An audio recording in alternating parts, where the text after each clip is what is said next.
As soon as a senior realizes they've been scammed, they should speak to a lawyer or a legal clinic. Whether it's a brief call, whether it's 30 minutes of free legal advice through the Law Society referral service, whether it's pro bono, whether it's your local legal clinic, one of the most immediate things you should do is speak to a lawyer or a legal clinic. So once you contact a lawyer or legal clinic, they can assist you with making the appropriate reports to the criminal authorities, the regulatory authorities. If you're being sued, one of the things that the lawyer can do is to file a defense quickly enough that the scam company that's now trying to get a court order against you can't get that court order, which they then will probably use to garnish your bank account. And once that money's gone, once it's made its way through the court holds on to it for 30 days, the money's gone eventually once it's paid out. So acting quickly to get a defense in is important, because there are a lot of scams where these fraudsters don't have a lot of cowardice. They'll go to court and they'll sue on an illegitimate debt, and they'll try to use that as the basis to get into your bank account. The other thing that I'd say, Bethany mentioned most of them, but it's an unfortunate thing to say, but sometimes police services will take a police complaint more seriously and process it more quickly if it comes in on a lawyer's letterhead, or if it comes in on the letterhead of a legal clinic, whatever the case is, than if you go in as a self-represented person, because the lawyer, the legal clinic might know what specific sections of the law to cite to the police to quickly identify why there's a criminal occurrence occurring. And they might also be able to explain to the police, or perhaps escalate things if they have a relationship with the local police service, to a higher up who might be able to cause the investigation to go faster. And if you go to a legal clinic, and I'm sure the Advocacy Center for the Elderly is no exception, a lot of them will say, this is the 20th or the 50th version of this fraud that I've heard. I already have a contact with the police. I already have a contact with the Law Society or the FSRA.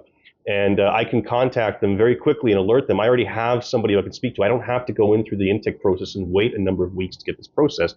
We might be able to do something about this quickly, and that might change things in terms of how quickly you're reacting to it and whether you can get some or all of your money back. I would say that with the explosion in recent years of certain types of scams that target low-income seniors, who are the clientele that ACE serves, people reporting the issues to us has allowed us to get a very detailed understanding of these scams and recognize patterns. So when victims of a scam come to us and give us all the information, we've seen it 20, 30, 50, 100 times before, we're able to say, okay, we know exactly what this is. And yes, if you receive a letter from a debt collection company claiming you owe them money, this is what you should or shouldn't do. And we will reach out directly on your behalf to that company who we have heard about a lot and who we've been in contact with on a regular basis to say, again, do not write to this person again. You know why. We'll give them all the information. And we find that they do not reach out again. There are certain types of scams where recovery may very well not be possible. And in that case, seniors might feel that, reaching out for legal help and potentially spending money on legal help will just drain their resources further. And in some cases, unfortunately, that will be the outcome. Cryptocurrency scams as they kind of come top of mind to me. But there's no chance of recovery if you don't take steps to try to enforce your rights, even if you only have a small chance of actual recovery. And again, even in those cryptocurrency scams, maybe it went through the bank, maybe there were red flags.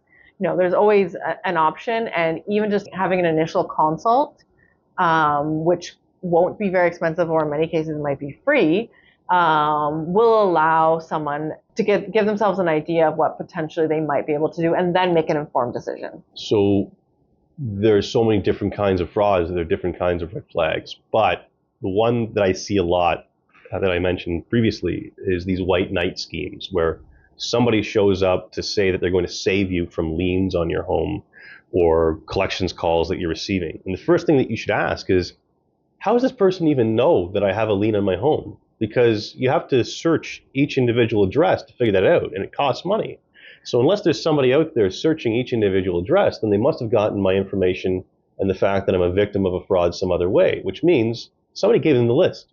And why would they give them the list unless they think that this person's here to help them as a con artist? And so that's one of the big red flags. Who are you, and why are you talking to me? That's the question to ask. And if they can't give you an answer that makes sense, then they're part of the fraud. Other red flags, if somebody's asking you, as I mentioned previously, to stay quiet, that you're part of some sort of government operation or law enforcement operation, but don't tell the police, don't tell the bank, don't tell the cashier, that's a red flag. They want you to keep things secret. And even in the context of things that aren't government operation scams or where they're pretending you're part of a law enforcement scam, but you're getting a contract, and the contract itself says, I'm going to help you, but you agree that you have to keep all this confidential. There's a confidentiality clause in your contract for you as the customer and not for the service provider, as there would be if you were talking to a lawyer or a paralegal. That's a huge red flag. They don't want other people to know about what arrangement they're entering into with you on this. And then anything that involves money that cannot be easily traced, whether it's gift cards, wire transfers, especially to a foreign country, e-transfers to an email address that you're unfamiliar with, all of these are hallmarks of fraud as well. And the other one would be if somebody's demanding urgent payment. Why do you need me to go to the Walmart right now or the pharmacy right now and get gift cards for you while I'm still on the phone with you? Right? If you're a government agency talking to me or you're some other entity that has some sort of official status, you don't behave like that. Think about this. When you call up the CRA, how many hours do you have to wait on the phone to get a human?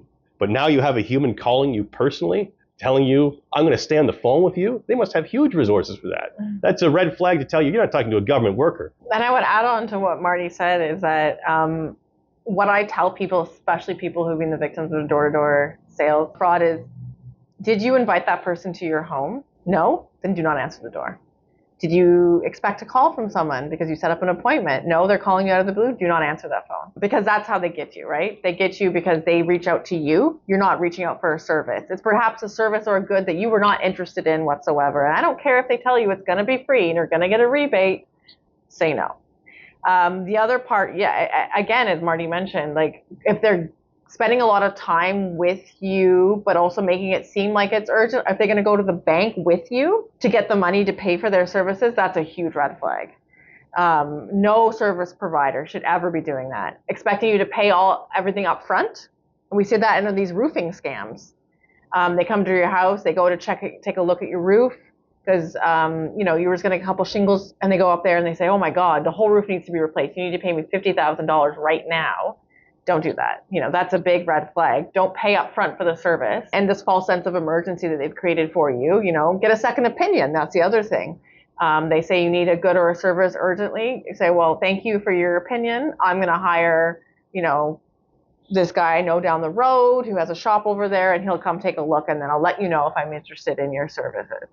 Those are the type of red flags that you should be keeping your eye on, as well as any kind of pressure to lie. So if they're going with you to the bank and they're saying, well, tell the bank teller that I'm your uncle or I'm your nephew or I'm whomever, right? Any legitimate service provider would not have you lie to the bank. They're trying to hide something, and you should be aware that at that moment that this is not something good. The one that I would add as well, the additional one that I thought of in terms of red flags, and it comes up in some contexts. If there's somebody who's alleging that you owe them a debt, whether they're saying you owe me for this HVAC contract that you don't remember ever signing, or you owe me for these legal services that I allegedly gave you to try to get you out of this scam, what is not uncommon, unfortunately, is to see that there's a lawyer or paralegal involved in pursuing that fraudulent debt. And a huge red flag happens when that person tells the victim of the scam, you know what, it's only $8,000, it's only $12,000, you can get legal advice if you want, but it's going to cost you more to fight it in court, then let's just settle this for a couple $1,000s less. There is an ethical rule for lawyers and paralegals that they're not allowed to say that they act in your interests. They're not allowed to discourage you from getting legal advice. And if they're trying to discourage you from talking to a lawyer or paralegal and saying it's not worth your time, I guarantee you it's worth your time, especially if you go to websites like the Law Study Referral Service, Pro Bono Ontario, Advocacy Center for the Elderly. Quite often you can get a consultation that's not going to cost you anything. And so the person who's telling you this is a complete liar when they're saying that it's going to cost you money just to talk to somebody. So watch out for that. If they say just pay the money, it's not worth your time getting legal advice, you should hang up right there and you should go and get legal advice. Fortunately, we can no longer assume that people out there are looking out for your best interest. Assume they're looking out for your worst interest. Before you engage in any kind of large transaction, speak to somebody in your life about it. Oh, I've got a guy here saying my roof needs to be replaced. It's going to cost $50,000, and they might say, oh, wait, I've heard of these roofing scams. You shouldn't go ahead and do that. Whenever you're in doubt, give yourself some time to think about it. Say, look, I need to think about it. Please come back tomorrow. Give yourself the time and the space. Don't fall for that false sense of urgency. If it was truly an emergency, those individuals wouldn't be the ones coming to your door. So I'd say it greatly varies based on the scam, but one of the big things to prevent door-to-door scams from happening in the first place, and it's much more easy to have nowadays in terms of cost and ease of installation, security cameras. A lot of these scammers give false names. They don't show up in their own car, and they're relying on the fact that they can't be identified. And so if you have something that will take a video of their face, and better yet with audio can hear their voice, that's one step already to help you identify them. And they might avoid your house because of that. Another one, you can sign up for services to have credit alerts in terms of things going on your credit record. Quite often these scammers, if they have an HVAC contract or any other sort of door-to-door sale that you're not even aware you have, they might report it on your credit bureau record. And so by having these alerts, especially if you have like a monthly setup, you can quickly see if somebody's alleging you have a debt that you're not even aware of. And finally, from time to time, you might want to check your property identifier if you own a home, because it will show you if there are any sort of liens being alleged against your property or mortgages that you might not even realize that you signed, or quite often you never signed for in the first place. And it's completely fraudulent. And by looking at your property records, you can see whether or not there's any sort of encumbrance against your property that you're not aware of. And if somebody stays silent, if they don't report a scam, quite often it's going to ensure that these scammers keep victimizing other people, because it's very rarely the case that you're the individual victim of a scam. Usually it's part of a wider scheme that affects thousands or 10,000s of people. There are scams that are being perpetrated in Ontario that also have the same scammers perpetrating them in Alberta and BC. The same people are involved. That's how widespread it is. So if nobody reports it, or fewer people report it, it might not be identified as quickly by law enforcement agencies. What I would say to seniors about speaking up is, again, you're not alone. You're one, unfortunately, of hundreds of thousands. You didn't make a mistake. The people who went after you have made the mistake in doing something that is illegal and unethical. You should speak up, not only to protect yourself, but to protect other people from the scam. As they say, the best disinfectant is sunlight. Bring some sunlight upon it. Let regulatory agencies know. Tell a legal professional. Tell your family. Tell your bank. Tell everybody else who might have some influence over tracking down the scammers or stopping them from coming back.